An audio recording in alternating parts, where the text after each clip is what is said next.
বরকে নিয়ে চলে গেলাম কন্যাযাত্রী, কিন্তু শাশুড়িকে নিয়ে যাইনি। শাশুড়িকে না নিয়ে যাওয়াতেই আমার মেয়েকে কোলে রেখে দিতে হয়েছে। আমার ছেলে আমাকে একটু ভিডিও করে দিল, আমি বললাম ছোট ছোট করে একটু ভিডিও করে দে। তারপর আমরা চারজনাই খাওয়ার টেবিলে চলে গেছি।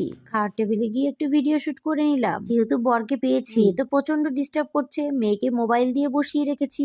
আর আমাদের ফার্স্টেই দিয়ে দিল জলের বোতল। জলের বোতল 4টে আমরা নিয়ে নিলাম। জলটা আমার বেশি লাগে তাই এক্সট্রা একটা বোতল নিয়ে নিলাম। আর মেয়েকে এইভাবে বসিয়ে মোবাইলটা চালিয়ে দিয়েছি মেয়েকে দেখানোর জন্য, যেহেতু আমাকে কোলে নিয়েই খেতে হবে। তাই আমি মুখে কথা বলছি, আমার মেয়ে আমার মুখের দিকে তাকিয়ে হাসছে। আমার মেয়ে হচ্ছে পাকা বুড়ি। সবার ফার্স্টে দিল ভেজ পকোড়া, কিন্তু খাবারটা ঠান্ডা হয়ে গেছে, একটুও ভালো লাগছিল না, সবটাই আমরা ফেলে দিলাম। মোবাইল নিয়ে বসিয়েছি, মোবাইলটা জলের বোতলের সাথে রেখেছি। আর মেনু কার্ডটা একটু অন্য স্টাইলের করেছে, তোমাদের সাথে ভাবলাম একটু শেয়ার করি। স্যালাডটা আমি একটু বেশি করে নিয়ে নিলাম, আমার এমনিতেই দুদিন ধরে প্রচন্ড গ্যাস হচ্ছে। আমি এখন খাচ্ছি, আমার বর ভিডিওটা, আমার বর নিজেও খাচ্ছে, ছেলেকেও খাওয়াচ্ছে, যেহেতু মেয়েকে আমি কোলে রেখেছি। খাওয়া দাওয়া পর্ব শেষ করে চলে গেলাম ফটোশুট করার জন্য। আমাকে কেমন লাগছে তোমরা অবশ্যই কমেন্টস করে জানিও। টাটা।